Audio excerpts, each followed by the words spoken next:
Nobody expected the quietest person in Trump's orbit to light the biggest fire in Washington. But then, Melania stepped up to the microphone and accidentally, or perhaps very deliberately, threw Donald Trump straight into panic mode. Jimmy Kimmel watched the entire bizarre circus unfold and wasted no time turning it into the kind of comedy gold that practically writes itself. What exactly did Melania say that left Trump blindsided, furious, and reportedly learning about his own wife's bombshell from everyone else on Earth? The strangest explosions in Washington are no longer happening in war rooms or on foreign battle maps. They are happening in the East Wing, where silence is usually Melania Trump's preferred language, and where on one spectacularly awkward afternoon, she detonated a statement so politically inconvenient that even Donald Trump appeared to be standing in the blast zone without a helmet. $7 million sounds impressive right up until you realize it is the cinematic equivalent of showing up to a luxury wedding with a store-brand gift and still expecting a standing ovation. Amazon claims the Melania documentary made $7 million in its opening weekend, which was called the best start for a documentary, excluding concert films, in 14 years. That is a lot of qualifiers for one sentence. The kind of achievement that comes with so many disclaimers. It starts to sound like a family argument disguised as a compliment. Like your dad saying you are his favorite child, excluding daughters, and also excluding Carl, and only counting weekdays before noon. Amazon reportedly spent around $75 million on the project, which sounds like a serious investment until you notice that nearly $30 million of that went directly into Melania Trump's pocket. Suddenly, the film looks less like storytelling and more like a very well-funded thank you card with a runtime and a score.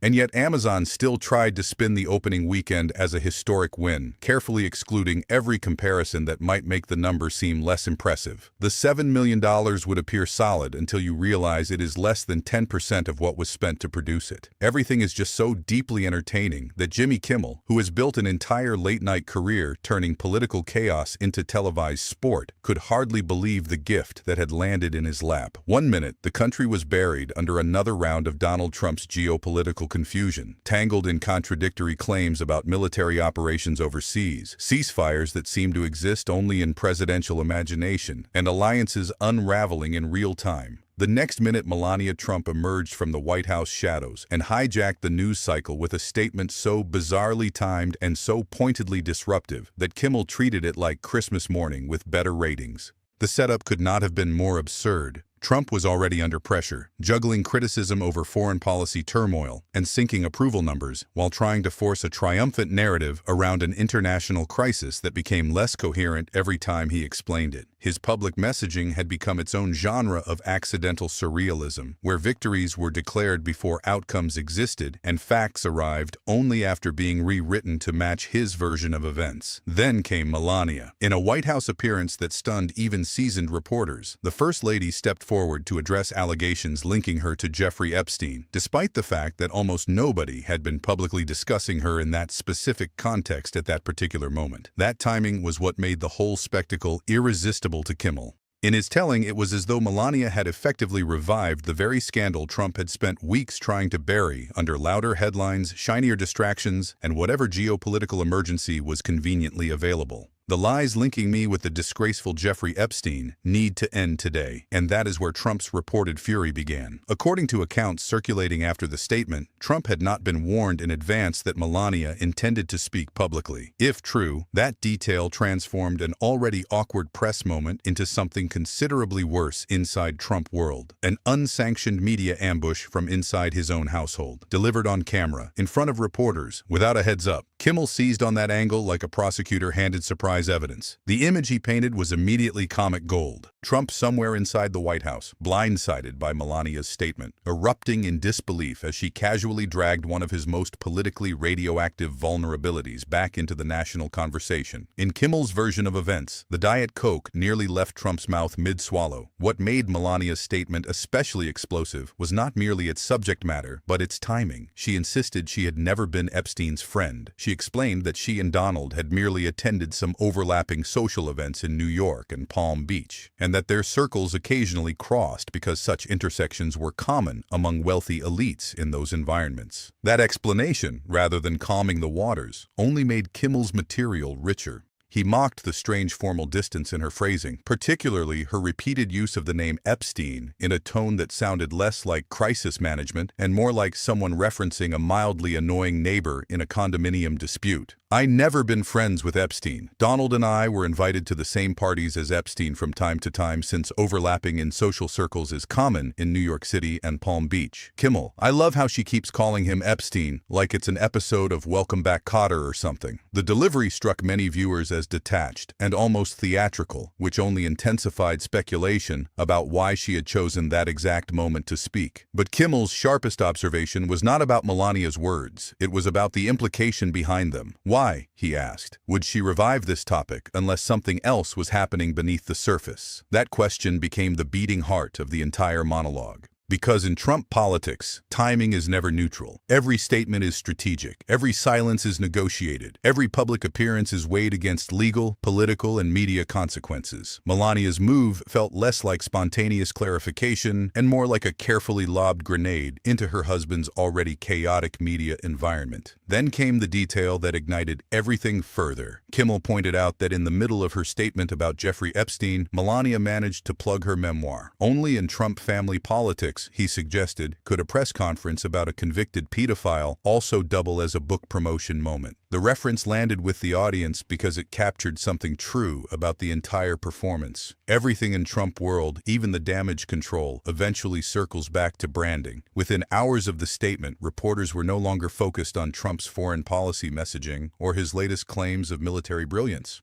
Those headlines had been bulldozed aside by a far juicier question. Why would Melania Trump suddenly volunteer a public defense against allegations that had not dominated that day's news cycle unless there was genuine panic somewhere behind the curtains? That question spread through the media ecosystem like smoke through an old hotel hallway. Cable anchors began dissecting every phrase of her statement. Analysts debated whether the move was coordinated, impulsive, or something altogether more calculated. Kimmel treated all three possibilities as equally hilarious, leaning hard into the idea that Melania had not simply made a statement but had committed the ultimate Trump household offense. She had stolen Donald's spotlight and replaced his chosen narrative with one he could neither predict nor control. That is where Kimmel's satire became especially precise. He framed Trump not as an enraged commander-in-chief, but as a man being politically upstaged in his own home by someone who has spent years mastering the art of weaponized indifference.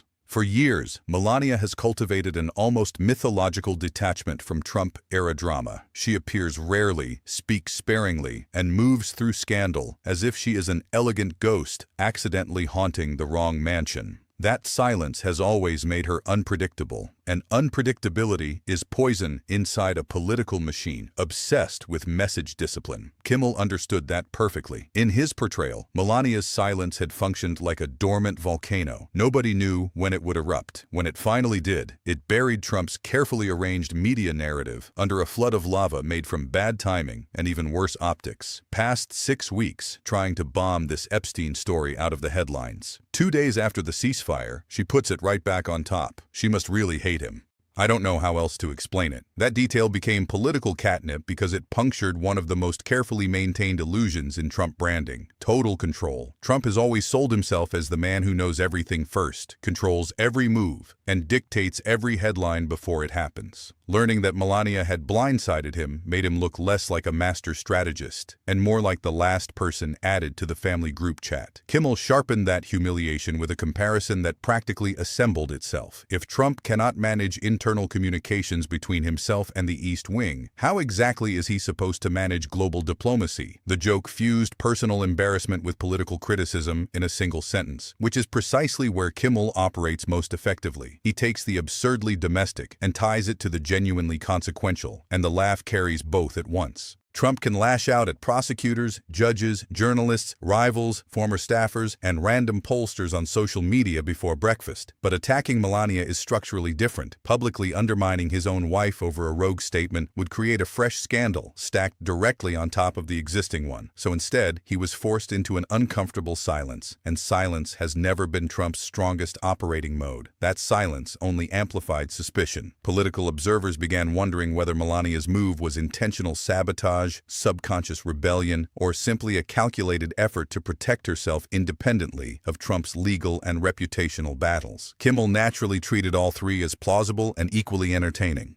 He even suggested with that signature deadpan sarcasm that Melania may now be the only person in Trump's entire orbit bold enough to create chaos inside the empire and walk away completely untouched, like a luxury-clad wrecking ball in designer sunglasses, moving through a press conference at her own pace and on her own terms. So then a reporter gets hold of Trump, calls his phone. He says, "I didn't know anything about this statement Melania made." He didn't know she was going to do it before she did it, which shows you just how smoothly things are running over there. The public reaction was just as fascinating as the statement itself. Social media exploded with memes portraying Trump as a bewildered husband, discovering breaking family news from television, exactly like everyone else. Clips of Kimmel's monologue circulated widely, precisely because they captured the surreal comedy of the moment better than straight political reporting ever could. Traditional journalists reported the event. Kimmel explained why it felt completely insane, and in a media environment where insanity has become the baseline, explaining why something still manages to feel insane is the more difficult and more valuable skill. What made this episode especially rich was what it revealed beneath the surface. For all the branding dominance and performed control, one unexpected appearance by Melania was enough to throw the entire apparatus into visible confusion. That is not strength, that is choreography, collapsing the moment one dancer decides to ignore the script. And for Jimmy Kimmel, watching from his desk as the chaos unfolded, that was the real punchline underneath everything else. Political embarrassment usually arrives from investigators, from leaked documents, from prosecutors or rivals. This time, it arrived from a spouse stepping to a podium unannounced and detonating the media strategy in 5.5 minutes without raising her voice. That is no longer ordinary political chaos. That is marital mutiny with national broadcast coverage. And for Kimmel, that is comedy too perfect to waste.